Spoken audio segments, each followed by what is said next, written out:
O áudio que vocês vão ouvir agora é parte do podcast Xadrez Herbal. Caso vocês queiram ouvir mais sobre esse assunto e outros temas de política internacional, é só ir em xadrezherbal.com.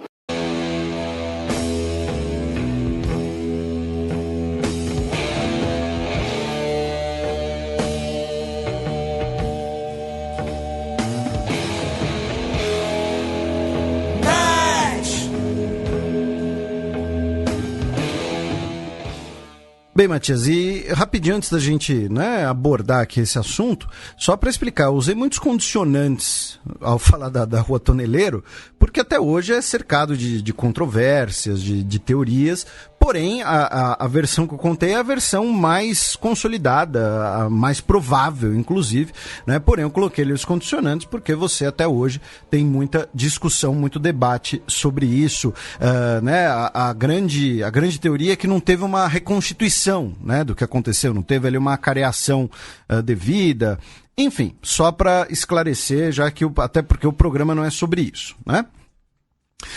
Vindo aqui pro nosso Extremo Oriente, eu não vou falar nesse bloco sozinho, né? Teremos uma participação textual, digamos assim, do nosso querido Gustavo Rebelo, lá da Flórida. Para quem não segue ele no Twitter, corrija esse erro, tá? @gu_rebel, tá? A foto dele ali é um cartoon escrito boss, né? Porque ele é um empreendedor, né? Ele tem a própria empresa, então ele é o boss. E vamos começar nesse giro pelo Extremo Oriente sobre a questão Estados Unidos e China. Já que, né, no início da semana, né, nós tivemos ali manchetes de veículos de imprensa, né, anúncios sobre uma retomada das negociações entre os dois países por um acordo comercial. E estava ali, digamos assim, prometendo, estava ali começando, né, parecia que teria ali um cenário de otimismo e tudo mais, estava por vir. Só que, aí, ontem, dia 1º de agosto, o presidente dos Estados Unidos, Donald Trump, anunciou que poderia impor mais tarifas em até 300 bilhões de dólares, tá, uma tarifa de 10%, em produtos chineses, a partir do dia 1º de setembro. Tá? Vamos lembrar assim, 300 bilhões de dólares, isso vai bater na casa do R$ 1 trilhão, tá, gente? Então, assim, nesse caso aqui, é grana pra caramba. Tá? A gente sempre brinca aqui, quando a gente vê algumas notícias, é muita grana para mim, para você, pro Matias, mas nesse caso aqui é muita grana para qualquer um. Tá? A gente está falando assim de uma quantidade enorme de dinheiro. E, nesse sentido, né, o anúncio foi feito depois de uma reunião do Donald Trump com o seu secretário do Tesouro, Steve Mnuchin, e o seu secretário de Comércio Exterior, o Robert Lighthizer, né, na Casa Branca, dizendo que, né, as discussões com a China estavam construtivas, porém a China quer renegociar coisas que já foram acordadas, até agora eles não fizeram nada, né, disse que a China assumiu compromissos que não está cumprindo. Então, ele disse que as conversas continuam, que o diálogo estará aberto, porém ele poderia impor novas tarifas, né? Ou seja, foi ali, né, dizendo, olha, a gente vai continuar conversando, mas se não tiver conversa, eu vou, né, botar mais tarifas na mesa. Nesse cenário, a China teria se comprometido a comprar uma quantidade gigante de soja dos Estados Unidos, coisa que, se confirmada, não será uma boa notícia para o Brasil. É bom lembrar nisso, né, que nesse sentido Brasil e Estados Unidos disputam o mesmo mercado, que é o enorme mercado de soja chinês. O Donald Trump disse que a economia chinesa estaria indo mal, e aí eu vou aqui pegar justamente uma thread muito legal do Gustavo sobre essa treta, por isso que eu disse que é uma participação indireta dele, né? Que é o seguinte, né? O Donald Trump disse que a economia chinesa estava indo mal. Aí o Global Times, né, o jornal do governo chinês, disse, não, a economia chinesa está estável e por isso temos plena confiança de dizer não para compromissos contrários aos nossos princípios. As acusações constantes dos Estados Unidos sobre como a economia da China está mal nos diz que Washington está mais ansiosa do que nós para fechar o acordo. Ou seja, virou aquela questão assim do quem pisca primeiro, né? Tipo, ó, a nossa economia tá mal, mas a deles tá pior, a nossa tá boa, a deles tá ruim, um apontando o dedo pro outro, né? Aí, o Leitziger, né, viajou para o Japão, tá? Para negociar uma abertura agrícola do Japão a commodities dos Estados Unidos, que era algo que faria parte do TPP que o Donald Trump saiu, né, logo no início do seu governo. Lembrando que no fim do mês teremos G7 também na França, né? E nesse cenário nós temos duas questões de timing muito importantes de ficar de olho, né, que o Gustavo aqui nos lembrou, que é o acordo de livre comércio entre Estados Unidos, México e Canadá e o USMCA, né, o novo NAFTA, vai ser votado em setembro. Segundo o Gustavo, né, o Gustavo coloca que isso é importante porque em outubro tem colheita nos Estados Unidos, tá? E a votação promete ser um pouco apertada, já que os democratas têm bastante gente, né, tem a maioria na Câmara dos Deputados, especialmente. E a ideia é que os republicanos querem aprovar tudo do jeito que está. Os democratas podem ali querer fazer alguma alteração, querer fazer alguma objeção, né, mais específica sobre questões ambientais, alguma coisa assim, que pode acabar atrasando, pode acabar enrolando um pouco.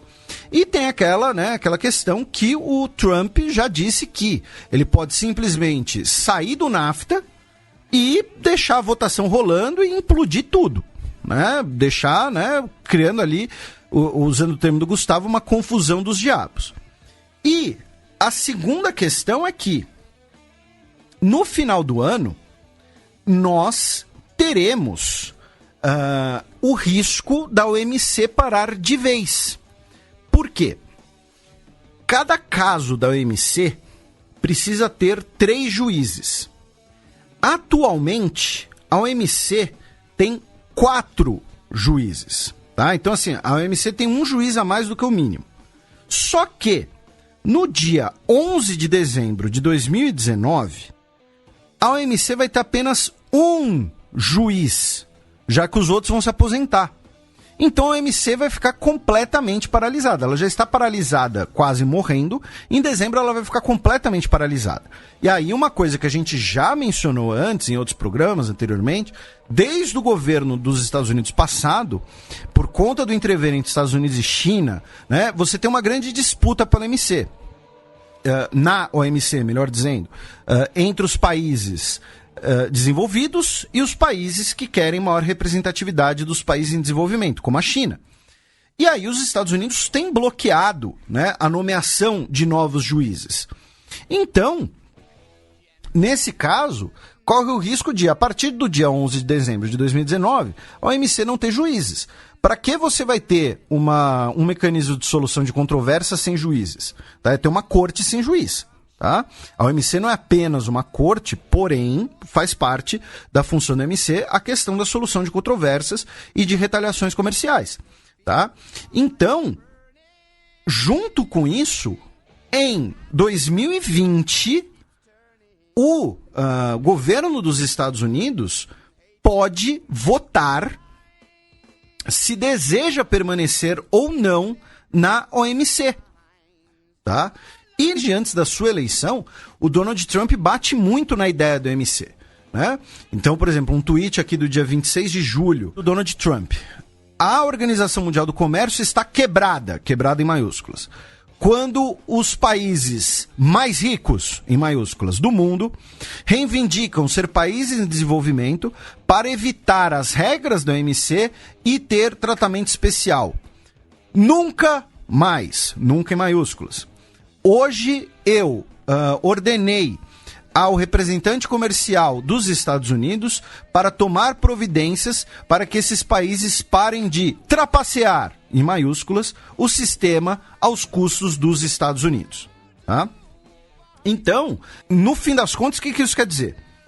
Conversas com a China travadas, negociação dos Estados Unidos do USMCA mês que vem, que pode ficar travado também, depois G7, depois OMC podendo ficar travada, junto com tudo isso, outubro tem Brexit, outubro tem eleições no Canadá, integrante do USMCA.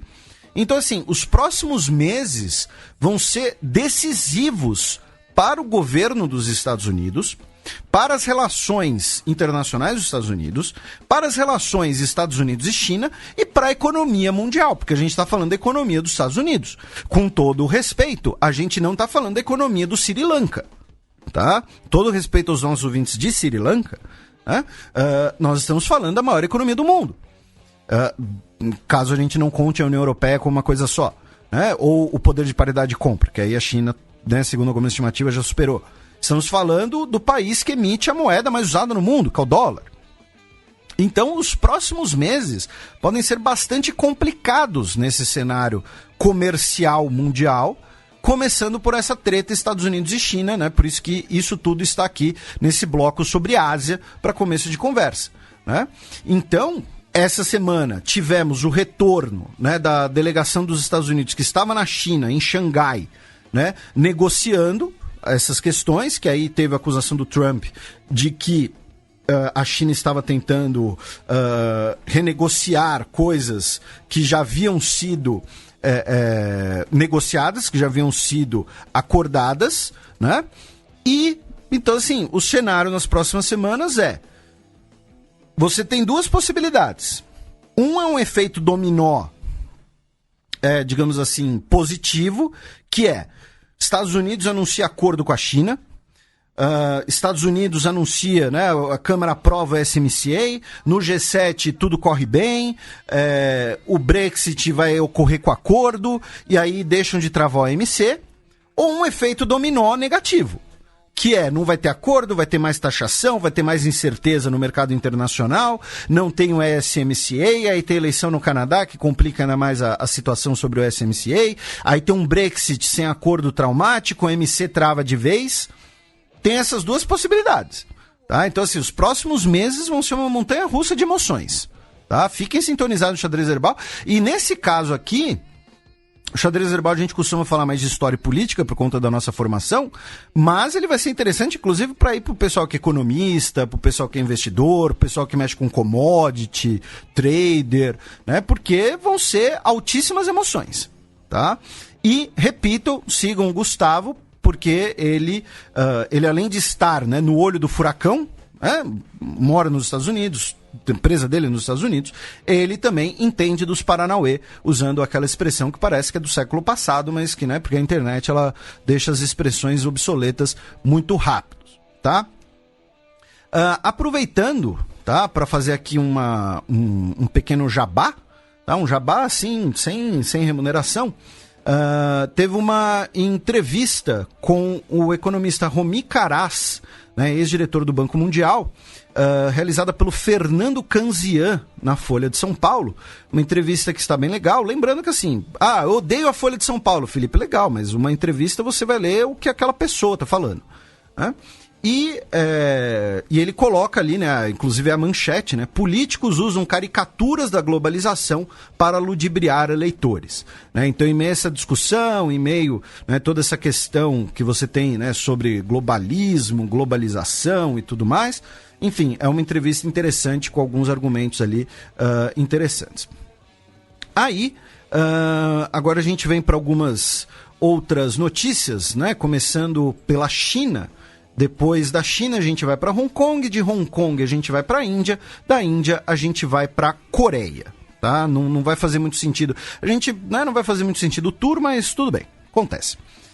Começando pela China, né, hoje, tá, o acordo, né, de forças nucleares intermediárias, né, o INF, deixou de vigorar, tá? Oficialmente. A gente já havia comentado isso, já havia falado sobre isso, já explicamos isso.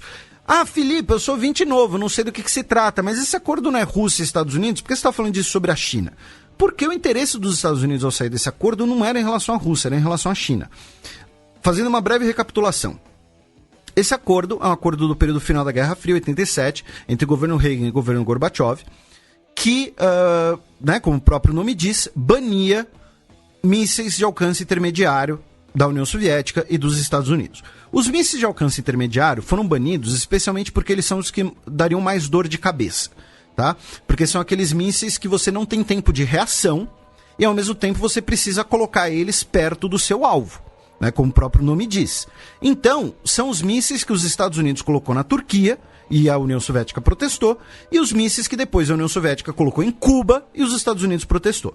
Em 87, você já não precisava mais desses mísseis, tá? Você já tinha mísseis de cruzeiro de curto alcance nucleares, você já tinha uma quantidade bizarramente enorme de mísseis balísticos intercontinentais, você tem ogivas aerotransportadas, você já tinha, passou até o ciclo do desenvolvimento de ogivas de obuseiro nucleares, né? Que é isso que vocês ouviram, um canhão nuclear. Parece coisa das indústrias Acme, lá do Papaléguas e do Coyote, mas não, era um canhão nuclear, tá? Isso, teve um gênio que inventou isso, um gênio no sentido irônico. Então, em 87, você não precisava mais desses mísseis, e esses mísseis, como eu disse, só dão dor de cabeça. Porque eles causam preocupação, porque é um míssil que está ali perto de você não tem tempo de reagir. Então, beleza, vamos sentar e vamos banir esses mísseis. A questão é que esse acordo vigorava entre União Soviética e Estados Unidos. Depois, Rússia e Estados Unidos. Isso quer dizer que outros países não estavam obrigados a cumprirem esse acordo. Especialmente, no caso, a China. E a China tem desenvolvido um arsenal de mísseis de alcance intermediário muito grande por 2 motivos. Na verdade, 3. Primeiro, é mais barato. É um tipo de míssil menor, usa menos combustível, é mais fácil de desenvolver. E você consegue fazer mais do que, por exemplo, grandes mísseis balísticos intercontinentais. Segundo, a esfera de interesses da China, ela é uma esfera muito regional, né? Quando você pensa ali nos possíveis rivais chineses, quem são? Rússia, ali do lado, Coreia, ali do lado, Japão, ali do lado, Índia, ali do lado. E terceiro, a grande ameaça de potência para a China, os Estados Unidos, você tem ali um cinturão de bases militares dos Estados Unidos na Bacia do Pacífico que ficam sujeitas a esse alcance. Então, Filipinas, Ilhas Marianas, todo esse tipo de coisa. Então, a China tem um arsenal bastante grande. Grande, eu digo, em proporção ao seu próprio arsenal de mísseis de alcance intermediário. E os Estados Unidos não poderia desenvolver uma arma similar para retaliar. Olha, China, já que você vai pôr aqui um míssil apontando para Taiwan, a gente então vai pôr uns mísseis em Taiwan também. Extraoficialmente, os Estados Unidos já colocou armas nucleares na Coreia do Sul e no Japão. Então, qual foi a solução dos Estados Unidos? A gente sai do acordo e vamos falar, olha, tem que ter uma renegociação de um acordo mais amplo que seja envolvendo todo mundo. Né? No sentido de, olha, a China tem que conversar também. A preocupação dos Estados Unidos não é a Rússia. Assim como a Rússia não está preocupada com os Estados Unidos. Os Estados Unidos acusam a Rússia de ter violado o acordo, especialmente lá com os mísseis Iskander, né, que Alexandre o Grande, mas isso daí é uma desculpa pro forma, é uma desculpa para poder sair do acordo. O interesse dos Estados Unidos é em relação à China, que não é obrigada aos termos do acordo. Então é mais ou menos o seguinte, os Estados Unidos estão falando, olha, a gente está aqui numa luta de boxe, e eu e a Rússia concordamos que tem que usar luva. E a China tá lá de mão livre.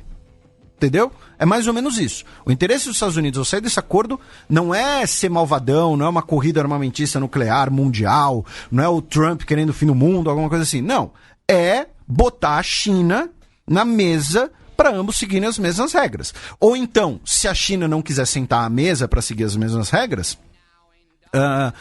você conseguir, então, retaliar. Você conseguir dizer, olha, China, já que você não está querendo cumprir as mesmas regras, eu não vou cumprir as regras também. tá? Então por isso que essa notícia está em relação à China. Além disso, na segunda-feira, um tribunal chinês condenou um ativista de direitos humanos chamado Huang Qi a 12 anos de prisão, dizendo que ele teria vazado segredos de Estado deliberadamente. Tá? Ele inicialmente criou um site para auxiliar vítimas do terremoto na província de Sichuan em 2008 e ele está detido desde 2016 e nesse site ele teria denunciado, né? Ele denunciou falta de vistoria de segurança em edifícios, precariedade de construções e tudo mais, e a China disse que isso foi uma violação, né, de exposição de informações do Estado chinês. Tá? E aí ele teve sua prisão determinada esta semana. Também em relação à China, o governo anunciou que vai deixar de emitir vistos individuais para a ilha de Taiwan, tá? Isso quer dizer, então, que cidadãos chineses, né, terão mais dificuldades, melhor dizendo, né, a visitar a ilha de Taiwan, tá? A ideia seria, então, alegando ali que Taiwan, né, não está cumprindo questões determinadas entre os dois países, né, sobre questões ali de valores compartilhados. Então, o governo chinês anunciou que vai, né, dificultar, digamos assim, a emissão desses vistos para turistas, tá? Ou seja, você pode ter, inclusive, né, um peso econômico para Taiwan bastante, tá? Agora, vamos para Hong Kong, onde os protestos continuam. E essa semana eles começaram a ganhar um caráter cada vez mais complicado, tá? A gente já tem falado bastante dos protestos em Hong Kong, a gente já explicou as pautas dos protestos, tá? Por conta daquela lei de extradição. Só que aí, o que aconteceu essa semana? Né? Nós tivemos 2 protestos, tá? Um deles, nós tivemos pelo menos 15 manifestantes detidos, que eles estariam se dirigindo, né, ao gabinete do governo chinês em Hong Kong. Tivemos bloqueio de trens, né, na estação ferroviária de transporte público de Hong Kong na terça-feira, né, durante o horário de pico. Então, assim, comparando, para você que é de São Paulo, imagina que os manifestantes ocupam a estação da Sé, tá, numa terça-feira. É mais ou menos isso que aconteceu. Tivemos uma imagem que circulou, né? Muita gente compartilhou, marcou a gente e tal, dos manifestantes usando lasers, né? Apontando lasers para a polícia e para as câmeras para impedir o reconhecimento facial pelas câmeras, pelos veículos de vigilância. Enfim, isso tudo é atualização em relação às manifestações. Quais são os 2 sinais preocupantes? De um lado, nós começamos a ter manifestantes empunhando bandeiras britânicas, tá? Talvez no sentido de criar simpatia, talvez no sentido de angariar apoio britânico, talvez por, né, dizendo, olha, com os britânicos nós tínhamos liberdade e tudo mais, porém, fica, né, fortalece, inclusive, a acusação de que, olha, parte desses manifestantes são, na verdade, manifestantes anti-China, são manifestantes, às vezes, pagos ou financiados por inteligência estrangeira, né? A acusação do governo chinês, inclusive, é de que essas manifestações seriam manifestações das mãos imperialistas, né, dentro da China. Foi essas palavras que foram usadas na semana passada. Então nós tivemos algumas bandeiras britânicas aparecendo. E, antes que alguém comente, essas bandeiras britânicas podem ter sido de manifestantes infiltrados, né, para desmerecer o restante das manifestações, eu tenho minhas dúvidas, porque não teria como uma pessoa brandir uma bandeira, né, no meio de uma manifestação, e se fosse uma bandeira prejudicial, uma bandeira nociva, todo mundo ao lado fica de boa, ficar tranquilo, né?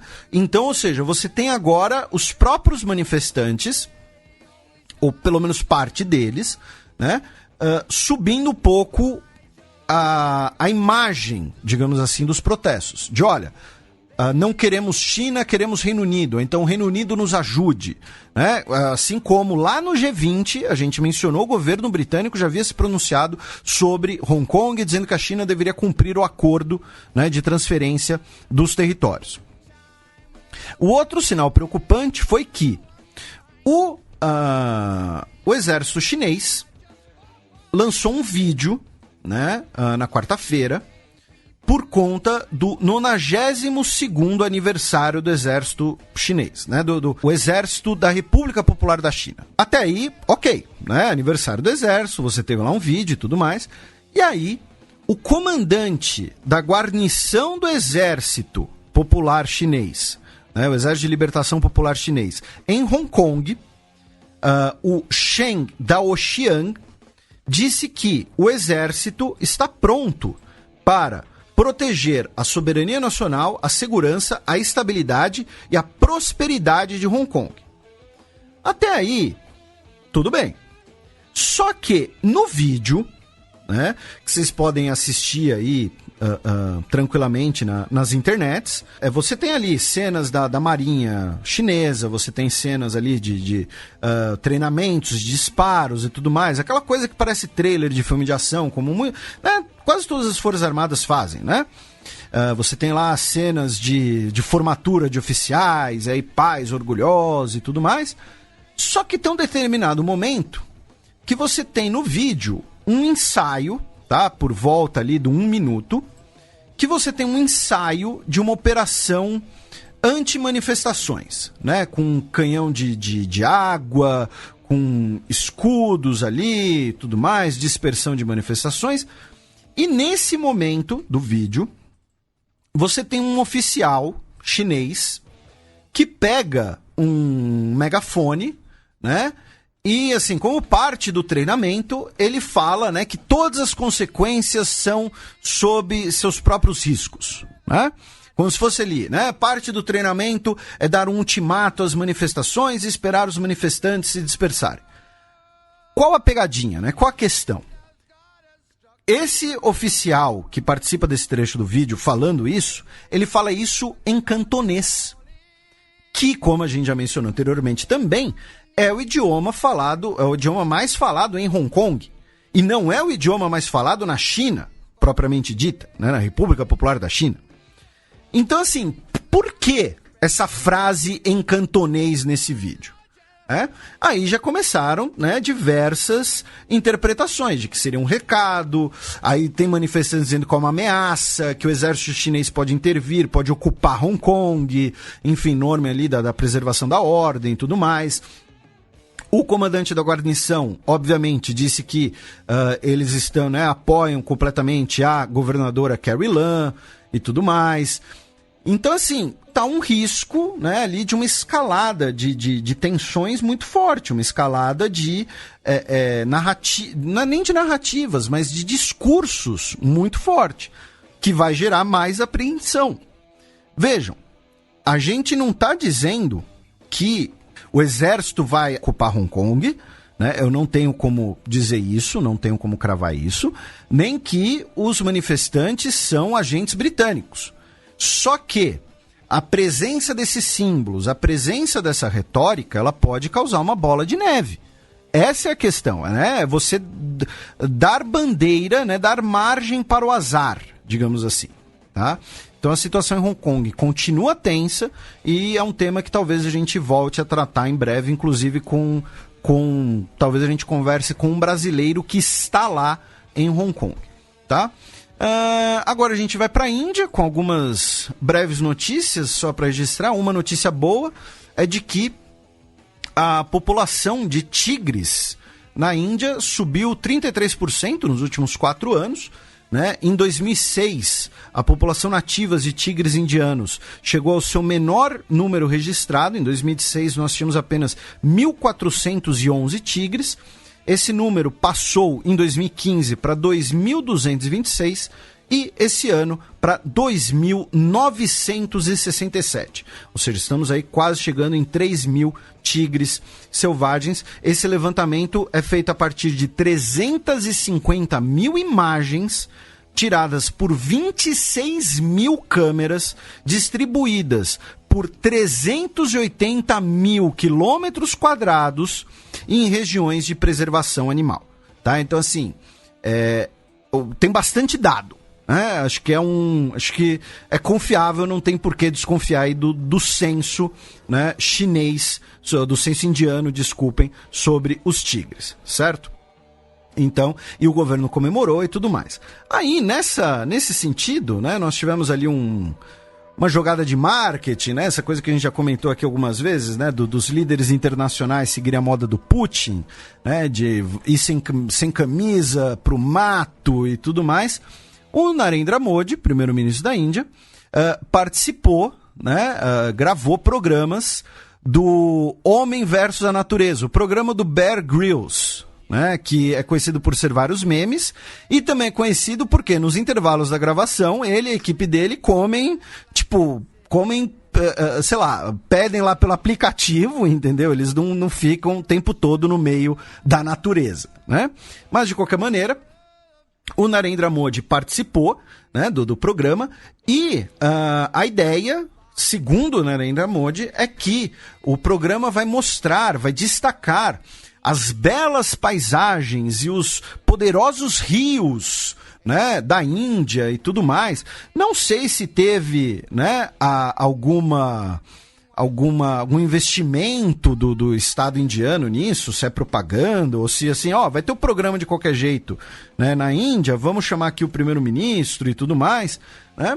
Mas, de qualquer maneira, essa ideia aí, né, da ideia ali do líder, né, másculo e tudo mais, um macho alfa, né, e tudo mais. Então, vai ter essa participação agora, né, no programa, e também a ideia ali de proteção do meio ambiente, como a notícia, né, do tigre que a gente mencionou.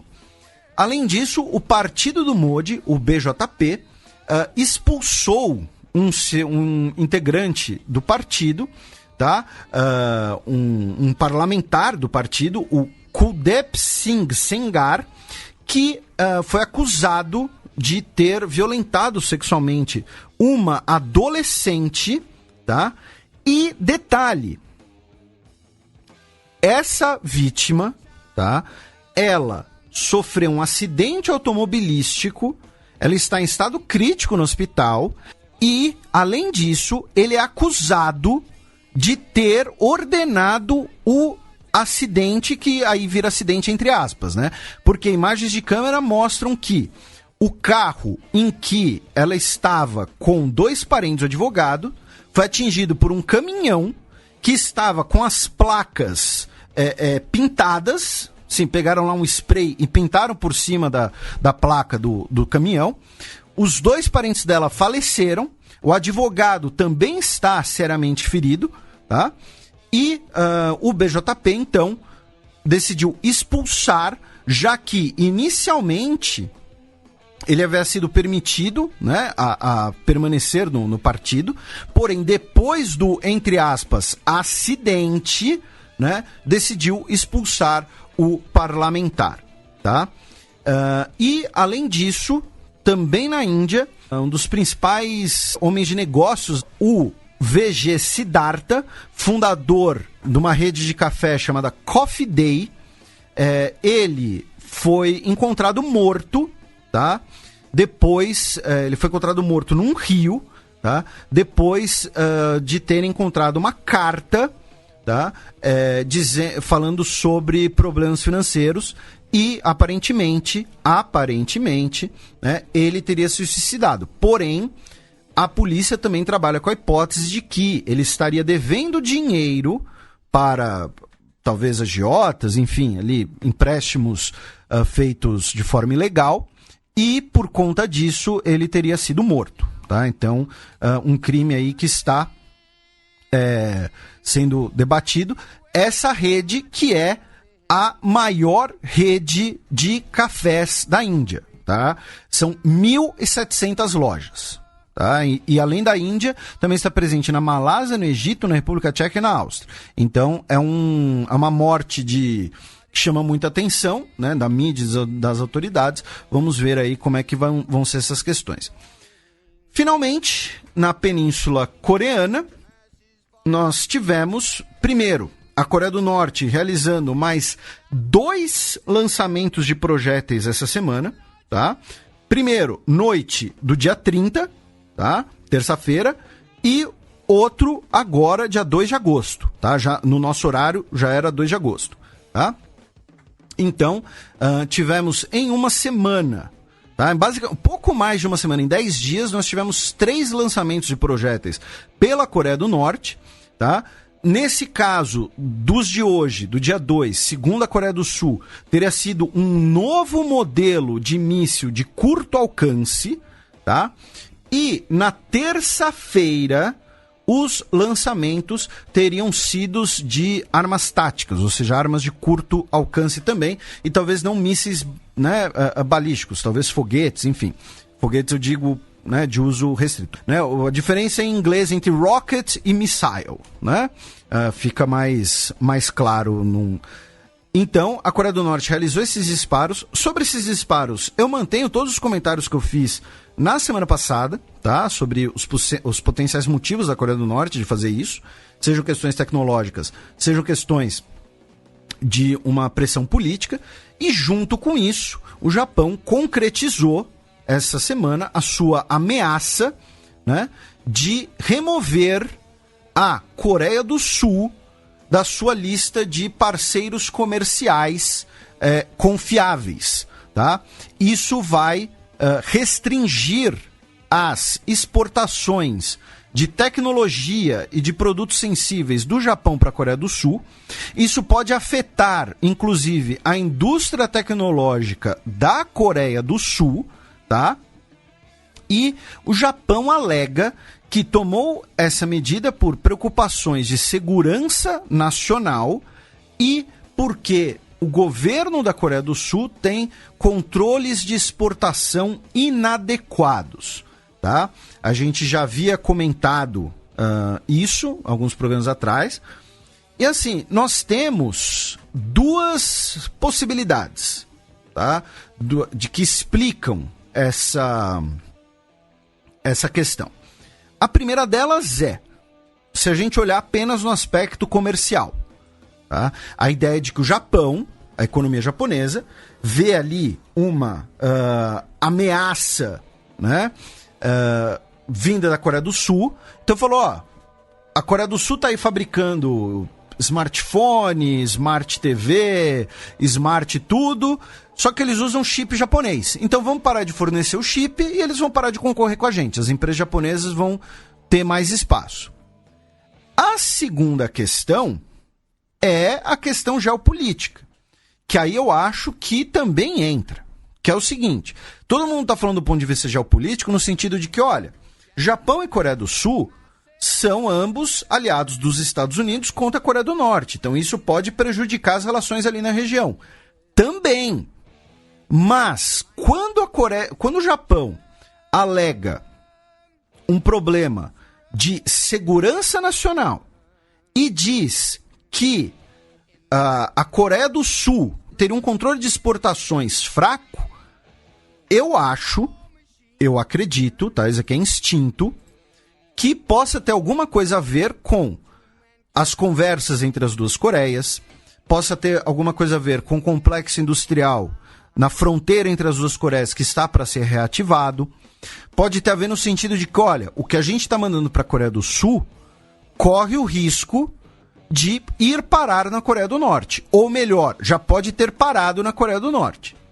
Porque o Japão, ele não está falando, olha, sobre práticas comerciais, sobre práticas econômicas, sobre competição, sobre produção de eletrônicos. O Japão está falando claramente em segurança nacional e controles de exportação inadequados pela Coreia do Sul. Ou seja, a gente está mandando coisas para a Coreia do Sul que estão indo parar em outros lugares onde não deviam. Qual é esse lugar? Qual é esse potencial lugar? Coreia do Norte. Então, vamos ficar de olho, mas para mim isso é uma questão muito mais política do que econômica.